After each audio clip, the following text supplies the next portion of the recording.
Wah, assalamualaikum teman-teman, saya Randy Adha, Sekilas IT. Kemarin banyak banget yang komen ya di kolom komentar video saya yang sebelumnya, Bang coba bahas PGA card dari iSuric ini. Nah kebetulan di sini saya punya GTX 1660 Super, ini ya dikirimkan aja, disuruh nyobain gimana performanya, apa bedanya dengan GPU yang lain gitu ya. Karena ketika saya melihat si RX 580 yang udah di-review beberapa reviewer lain ya dari si iSuric ini, ternyata GPU tersebut adalah rekondisi ya. Jadi beberapa komponennya diganti, beberapa komponennya mungkin di servis gitu ya. Akhirnya oleh si iSuric direkondisi lagi, diganti fan-nya, diganti heatsinknya, akhirnya dijual baru ya dengan dikasih garansi, katanya seperti itu. Karena kebetulan juga saya punya GPU resmi ya yang udah ada di Indonesia, yakni si Jotax 1660 Super. Jadi saya akan coba compare kedua PGA card tersebut. Ini yang nggak resmi, katanya ini dari Cina juga. Terus yang Jotax brand resmi yang udah ada di Indonesia, udah ada distributornya, terus garansinya juga udah jelas gitu ya. Kita akan compare perbedaannya seperti apa. Sambil kita buka aja ya. Oke, ini kemasannya. Terus kita lihat dulu ya, di dalam paket pembeliannya tuh ada buku manualnya. Buku manualnya, tapi tidak ada buku garansinya. Katanya garansinya 2 tahun ya kalau melihat di Shopee di sini ya. Nah, terus dikasih konverter. Oke, udah nggak ada lagi, kosong gitu. Kita akan buka di sini. Langsung lihat penampakannya. Nah, kayak gini nih. Ini GPU-nya. Kalau biasanya kan saya suka buka GPU yang baru ya, baunya tuh khas gitu ya, bau komponen. Tapi kalau si iSuric ini baunya memang udah nggak ada gitu ya. Jadi rasanya bukan PGA card baru aja. Kita akan buktikan juga, kita akan bongkar nanti dalamannya seperti apa. Tapi sebelumnya kita akan coba lihat dulu ya spek dari CPU Z-nya ya. Nah, kalian bisa perhatikan di layar ini yang sebelah kiri dari Jotax ya, Jotax GeForce GTX 1660 Super, yang sebelah kanan GTX 1660 Super dari si iSuric ini. Semuanya di sini terlihat sama, mulai dari GPU teknologinya TU116 12 nanometer, terus transistornya juga sama ya, semuanya sama di sini, bandwidthnya, terus GPU clock dan memory clocknya juga sama-sama ya, mirip banget. Dan yang membedakan di sini ternyata dari subvendornya. Nah, kalau yang Jotax di sini tuh ya tertulis Jotax PC partner. Kalau yang si iSuric ini subvendornya hanya Nvidia saja. Selain itu semuanya sama. Ya mudah-mudahan performanya juga mirip-mirip ya, tidak ada yang aneh-aneh. Sekarang kita langsung saja tes ya. Di sini saya udah ada testbednya menggunakan Ryzen 7 5800X, Mobo X570, terus memori RAM-nya dari XPG D80 2x8GB 3000 MHz, storage-nya dari XPG juga, SX 8600 1TB dan XPG S11 Pro. PSU-nya Hydro G850W Gold dan di dalam casing si Montec ini. Jadi pengujiannya saya di dalam casing ya, supaya suhunya ya sama-sama. Kalau misalkan kalian mau pakai ya suhunya nggak terlalu jauh beda lah ya. Oke, sekarang kita masuk ke pengujian game dulu ya. Pertama Apex Legends 1080p very high. Karena pengujian ini ya dites sambil gameplay, jadi frame tiap video tuh beda-beda ya. Karena ini si game ini nggak ada benchmarknya. Jadi FPS juga naik turun tergantung frame pergerakan si gamenya. Dilihat dari suhu dulu deh. iSuric 1660 Super kisaran di 71 derajat Celcius. Kalau Jotax di 75 derajat Celcius. Untuk konsumsi wattnya ini hampir sama ya. Kedua GPU ini menyentuh di 120 sampai 125 watt. Naik turun tergantung frame-nya tadi ya, sama dengan si FPS-nya.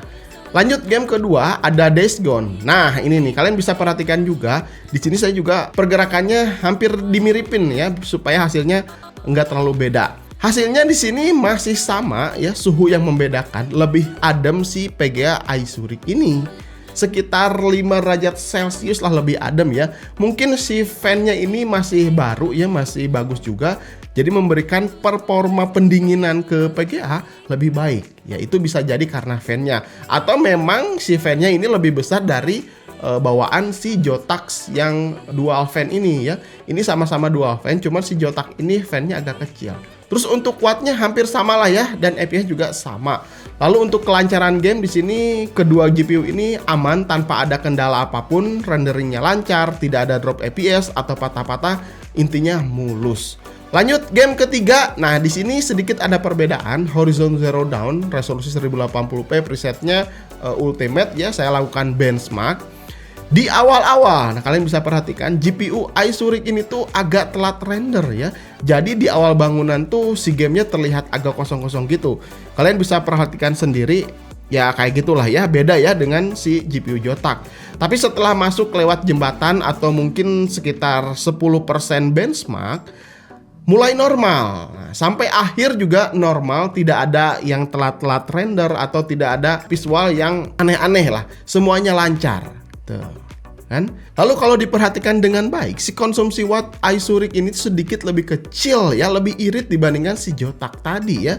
Dan ketika hasil benchmark juga agak berbeda. Setelah selesai, GPU Ice ini ternyata lebih besar FPS-nya, selisih 6 FPS. Harusnya sih kalau ada telat-telat render kayak di awal tadi, rasanya tuh si GPU bakalan lebih berat ya. Tapi ini hasilnya agak beda juga ya. Saya udah coba beberapa kali benchmark, tapi tetap hasilnya tetap seperti ini. Dan awal-awal game ya memang telat-telat render ya untuk si GPU Ice ini. Lanjut game keempat ada Rise of the Tomb Raider, resolusi 1080p very high ya. Kedua GPU ini sama-sama memberikan performa yang bagus. FPS-nya ya beda-beda tipis lah ya. Kalau diperhatikan agak tinggi GPU dari Ice ini sih ya, sekitar 2-3 FPS aja. Tapi kalau di gameplay mah ya nggak berasa, sama-sama lancar lah ya. Paling yang beda ini dari suhunya aja ya. Dari awal pengujian memang GPU Ice ini ternyata lebih adem ya dibandingkan GPU si Zotac ini. Untuk wattmeter ini kisaran 125-an, sama lah ya. Oke, cukup untuk pengujian gamenya. Di sini saya akan coba lakukan benchmark 3D Mark ya, ini benchmark sintetik. Pertama, hasil dari Firestrike, graphics score Ice 1660 Super mendapatkan 15.808 poin. Untuk Zotac 1660 Super 15.082. Beda tipis sih, tapi untuk kelas series GPU yang sama, ini termasuk lebih unggul. Kalau kita perhatikan physics score-nya, di sini angkanya 29.742 dan 29.759. Memang karakter Ryzen 7 5800X di sini tuh mirip banget. Kalau prosesor di sini skornya hampir-hampir mirip ya. Tapi yang beda ini memang all score-nya yang lebih unggul ketika menggunakan GPU si Ice ini. Lanjut, Time Spy. Graphics score di sini masih sama ya, masih unggul GPU Ice mendapatkan 5.952 poin dan untuk Zotac 5.624 poin. Kalau prosesor di sini skornya hampir-hampir mirip ya. Malahan gedean pas bareng pakai GPU Zotac. Aneh bin ajaib juga ini GPU ya. Lalu pengujian Port Royal di sini agak sedikit heran juga ya. GPU Ice GTX 1660 Super dapat skor lebih tinggi ya, 1533 poin. Padahal benchmark ini tuh ditujukan untuk GPU yang punya ray tracing. Dan malahan di GPU-nya si Zotac 1660 Super ini skornya lebih kecil, bahkan kadang tidak lolos benchmark juga gitu ya. Terus saya juga akan bongkar ya gimana keadaan si kondisi fisik di dalamnya. Oke, di sini saya coba bongkar GPU-nya. Di sini gampang banget sih, ada 6 baut yang harus dilepas. Dan ini dia boardnya. Nah, ini kelihatan banget ada bekas minyaknya gitu ya. Ini bisa karena pemakaian terlalu lama dan panas, atau juga bisa cairan solder untuk atau saat penggantian komponennya gitu. Kalian bisa lihat nih di sini ada bekas-bekas minyaknya gitu ya. Jelas ini boardnya bukan baru ya. Jadi ini bekas juga. Lalu di bagian belakang port HDMI, nah ini kelihatan banget ya, bekas solderannya tuh kurang rapih. Ini nggak tahu ditambahkan port HDMI atau diganti komponennya gitu ya. Pokoknya di sini terlihat memang brand Ice ini merekondisi GPU X Mining gitu ya, atau semacamnya lah, bekas intinya gitu ya. Jadi bisa dijual harga murah dan diberikan garansi personal oleh si brand mereka sendiri gitu ya. Kalau chip GPU-nya, nah di sini saya juga liatin ya, chip GPU-nya memang beneran dari Nvidia ya, menggunakan TU116 dengan arsitektur Turing 12 nanometer. Nah di sini kelihatan ya gitu. Tapi jelas ini board dan chipsetnya bekas. Mungkin yang baru ini tuh kayak heatsinknya, terus kayak backplate-nya, kayak fan-nya, ya itu baru ya. Batiknya cukup besar juga ya, kita modal fan, modal heatsink dijual dengan harga yang hampir mirip gitu kan dengan harga yang normal gitu ya. Nah, gimana setelah tadi melihat ya pengujian di beberapa game dan 3D Mark juga ya. Menurut saya sih memang untuk performa si GPU Isurix ini sedikit lebih unggul dibandingkan si Zotac ini. Meskipun ya ini sama-sama baru ya, ini juga masih diplastikan juga gitu ya, masih baru. Terus suhunya ya ini lebih dingin, terus performanya juga sedikit lebih unggul dibandingkan versi yang Zotac ini. Mungkin kalau misalkan kita adu dengan versi 1660 Super yang lain kayak dari Asus atau dari Gigabyte, kemungkinan bakalan sama atau bahkan bisa kalah juga ya. Karena kalau melihat dari fan, memang fan dari si Zotac ini lebih kecil ya dari si GPU Isurix ini. Jadi suhu ya bisa jadi ya lebih adem si GPU Isurix ini. Nah, memang GPU dari Isurix ini saya tidak terlalu merekomendasikan tuh karena ya ini tidak resmi di Indonesia. Kalau brand-brand resmi seperti Zotac, Asus, MSI, Gigabyte itu kan udah resmi di Indonesia, udah ada distributornya juga di Indonesia. Bahkan ya udah menemani kita dari sejak dulu lah ya mereka tuh.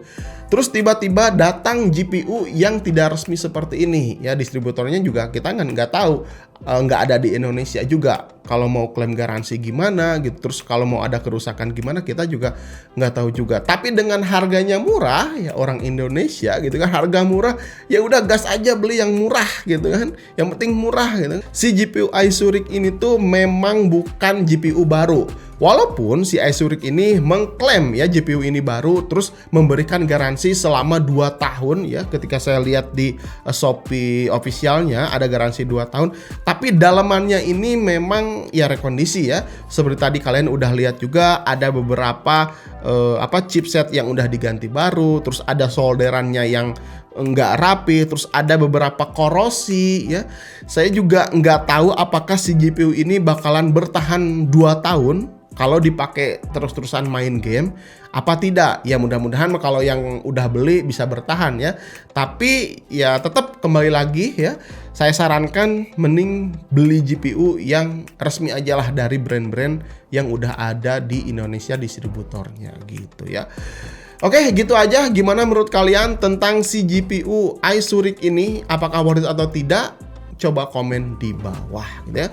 Sampai ketemu di video berikutnya. Saya Randy Hadas, Kilas IT. Assalamualaikum warahmatullahi wabarakatuh. Salam teknologi.